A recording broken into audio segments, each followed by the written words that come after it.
You know that moment when your kid completely ignores what you asked them to do for the third time, and before you even realize what's happening, you felt this wave of emotion, raised your voice, said something harsher than you meant to, and you're standing there thinking, that's not the dad I want to be.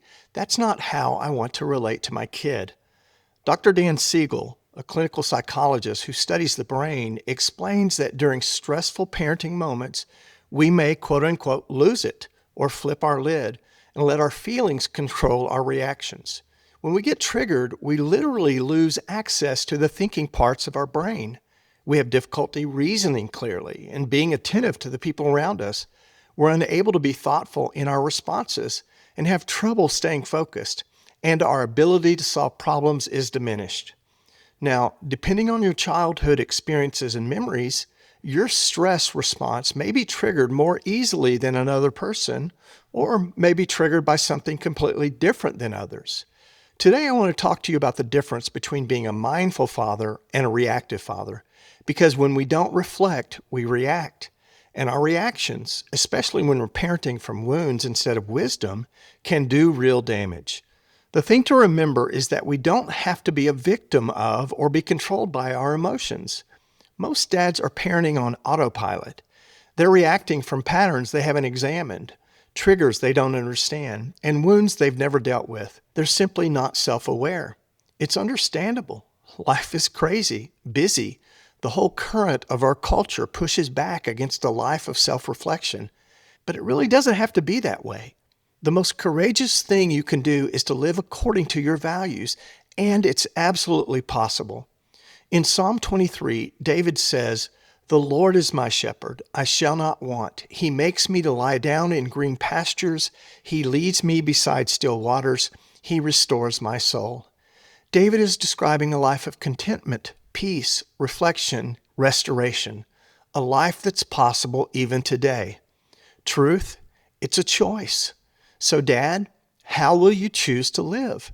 How will you choose to respond? What will you do? How will you actually help your child? It won't be through rage, constant frustration, or emotionally manipulating your child. The real issue isn't that we get triggered. Listen, that's going to happen. Your kids will push your buttons. The issue is that we don't know why we're getting triggered, and we're not creating any space between the trigger and our reaction. Here's what mindful parenting actually means. It means you bring your conscious attention to what's happening instead of getting hijacked by your emotions. That starts first with knowing your triggers. We all have them. They're usually rooted in our own childhood or in hot spots, maybe times of the day when we're most vulnerable. Maybe you're stressed about work, you're exhausted. Maybe your marriage is tense. And then your kid does something that just lights you up. Sometimes it's because their behavior is a reflection upon you. Your kid throws food in a restaurant. You feel embarrassed because you think, my kid shouldn't act like that. Sometimes it's because their behavior evokes a subconscious memory from your own childhood. Your father was harsh and demanding. You know how bad that felt, so you feel guilty and fearful when called upon to discipline your child. And sometimes, maybe this is the most common, you're just hurt. Your wife's not meeting a need. Your boss yelled at you. You lost money in your business. You had some major disappointment. You come home and you're only thinking about yourself and what happened to you. And when you walk through the door, you have zero patience. You're not putting up with anything that night. Your kids don't know what happened to you. They're just kids being kids. But you're wounded, and now that hurt gets directed toward them in the form of your anger. And it's not really about what they did, but it's about what happened to you. So whatever they are, you've got to know your triggers, because if you don't know what sets you off, you can't create space to respond differently. Here's something most dads don't understand, and honestly, we confuse these terms all the time. All emotions are valid. All feelings are not. And this is crucial when we think about reflecting and making space to respond instead of react. Let me explain the difference. There are 4 basic God-given human emotions: happiness, sadness, anger, and fear. Glad, sad, mad, and afraid. These are hardwired into you. They're involuntary. They just show up. You don't choose them. They're your body's way of giving you information about what's happening. When your teenager lies to you, anger just appears. You didn't decide to feel angry. It's an automatic response. That's an emotion. It's raw data. It's valid. It's telling you something important. Trust has been broken. This matters to me. But here's where it gets important. What you do with that anger, that's a feeling. That's a choice you make about how to interpret and express the emotion. So you have the emotion of anger, but then you choose a feeling. Do I feel vindictive? Do I feel self-righteous? Do I feel defeated? Do I feel frustrated? Do I feel condemnation and judgment toward my child? Most of us collapse these two things together. We feel angry and immediately assume we need to act angry with yelling, harshness, and guilt. But that's not true. The emotion gives you information. The feeling is what you choose to do with it. And here's why this matters. When you dismiss the emotion, when you blow it off or tell yourself, I shouldn't feel this way, you're ignoring valuable information. Listen, there are some things which should evoke the emotion of anger. Some things we should be angry about. So we can't dismiss the emotion or ignore it. That doesn't work. In fact, the emotion is going to find a way out.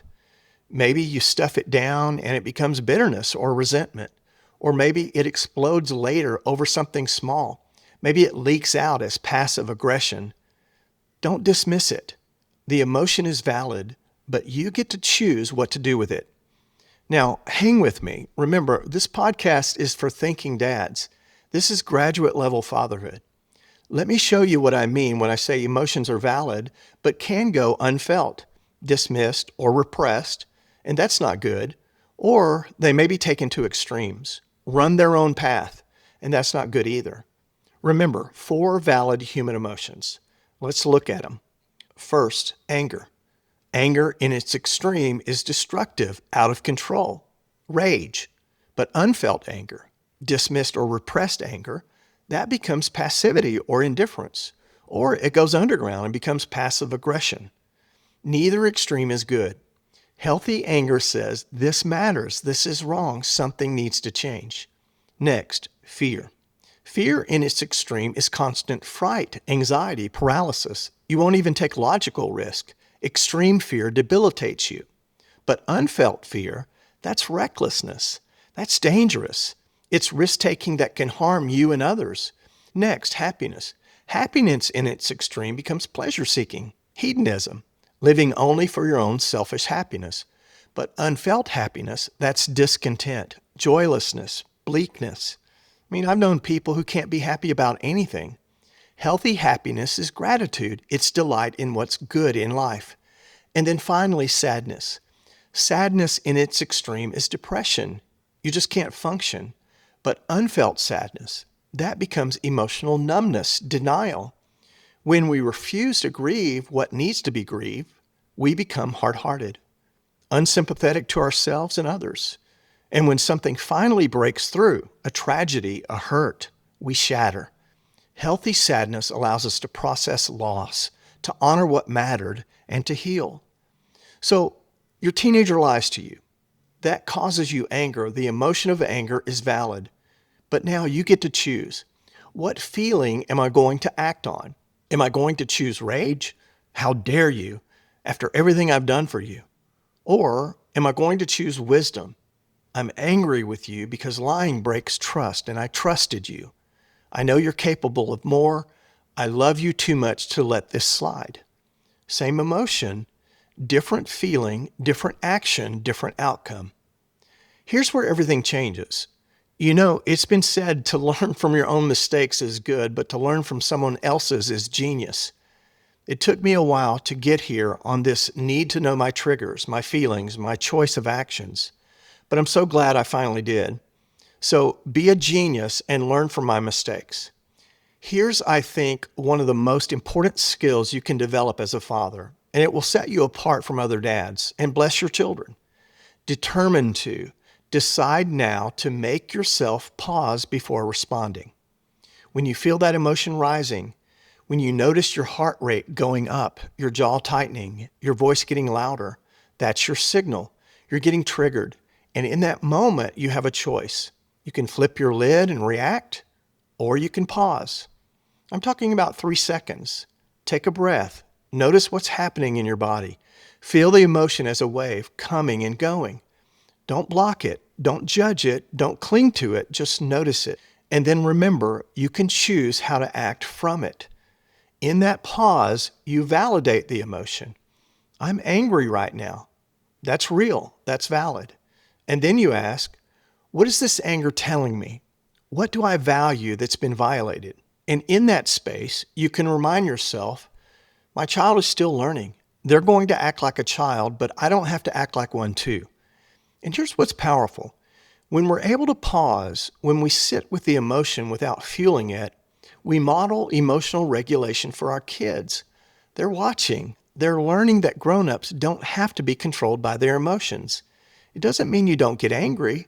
It doesn't mean you don't discipline. It doesn't mean you're soft. Your action toward your child might end up being exactly the same as if you just reacted. You might give the same consequence. You might have the same difficult conversation. You might hold the same line, but it comes from a different place, and that's everything. When you react from rage, revenge, or disappointment, your discipline is something you're doing to them because you're frustrated, because you're embarrassed, because you need to feel in control.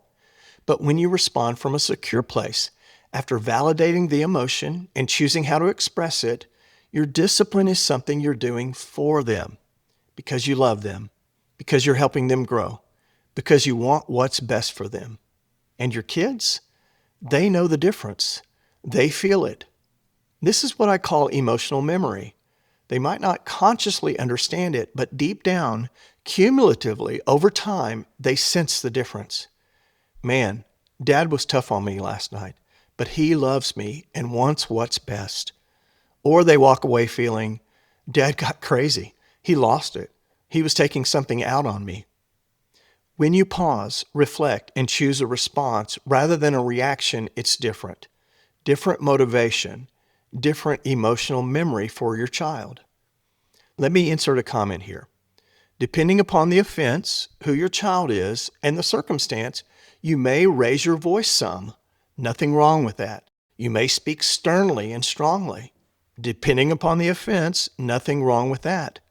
Nurtured heart parenting, gentle parenting, quote-unquote positive parenting, podcasters and bloggers, most of whom, by the way, are stay-at-home moms with young children who purvey the notion of toxic masculinity, a topic for another podcast, would have you walking around on eggshells, speaking softly, not using any language that conveys seriousness, and not giving consequences that sting, and then feeling guilty if you do. You're smarter than that. Dads, we know we have to be dads, men who are tender and affectionate, yes, but strong and secure enough to know we won't break our kids with a little sternness in our voice. I really have to talk about this in another podcast because I tire of this stuff out there, but that's for another time. So, intentional fathers, thinking dads, strategic dads, father friends, they parent from wisdom, not wounds, from purpose, not patterns. And that requires self-awareness. It involves reflection. It requires asking yourself, what just happened in me? Why did I respond that way? Where did that come from? So, how do you actually do this? 4 ways. First, you practice when you're not in the heat of the moment. Before you go to bed, take 5 minutes and ask, when did I react instead of respond today? What was I feeling? If I could do it over, how would I respond differently? Second, you take care of yourself. You can't take care of your child if you don't take care of yourself. You can't regulate your kid if you're not regulated. You can't pour out all day and never fill back up. Self-care isn't selfish, it's necessary. Third, and this is important, seek God's help.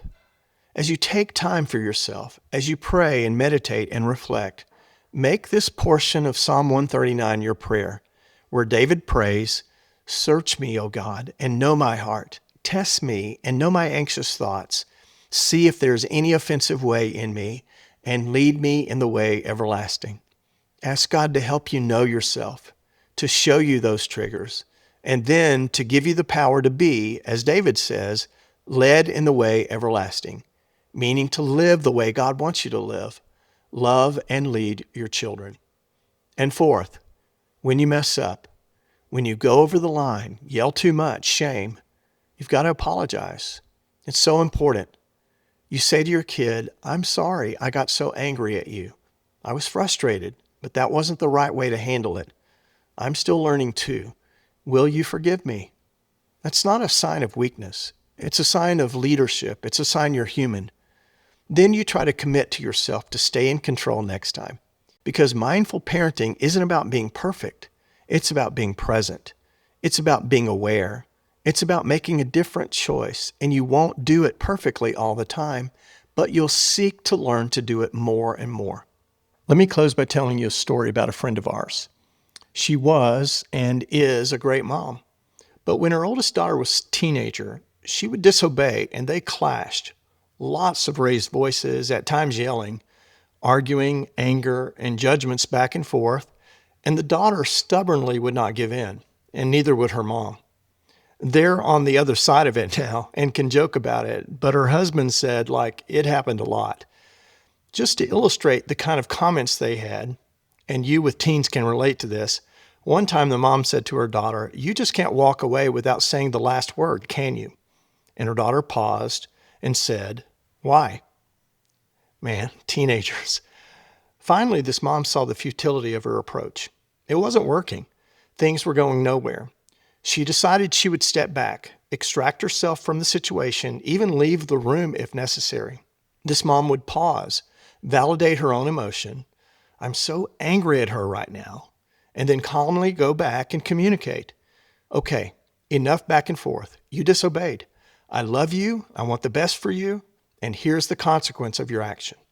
And she would tell her daughter the consequence calmly, sternly, matter of fact. Now, this mom admits that her new response didn't automatically or immediately change her daughter's behavior, but it did change the mom's. It helped her keep her sanity.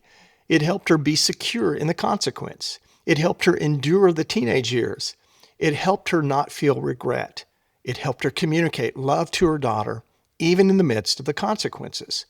So this is a classic example of a parent deciding to be responsible for themselves, not simply blaming, deciding to change herself rather than fighting to change her child.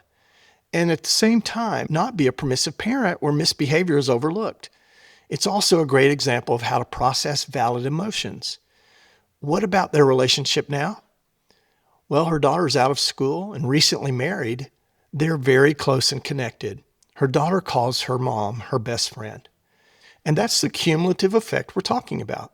When you discipline from a secure place, not from rage or revenge or disappointment, but from love and purpose, your kids learn that you're not doing something to them, you're doing something for them. And one day, maybe even far in the future, they realize and say, man, Dad disciplined me, but I know beyond a doubt he loved me and wanted what was best for me. He was for me, not against me. And that's the best you can do as a dad. That's the best you can hope for. And if you sought to be this kind of father, the cumulative effect, the emotional memory will be that they had a father who loved them enough to lean in even when it was hard. That's mindful parenting. Look, we're all going to flip our lids sometimes.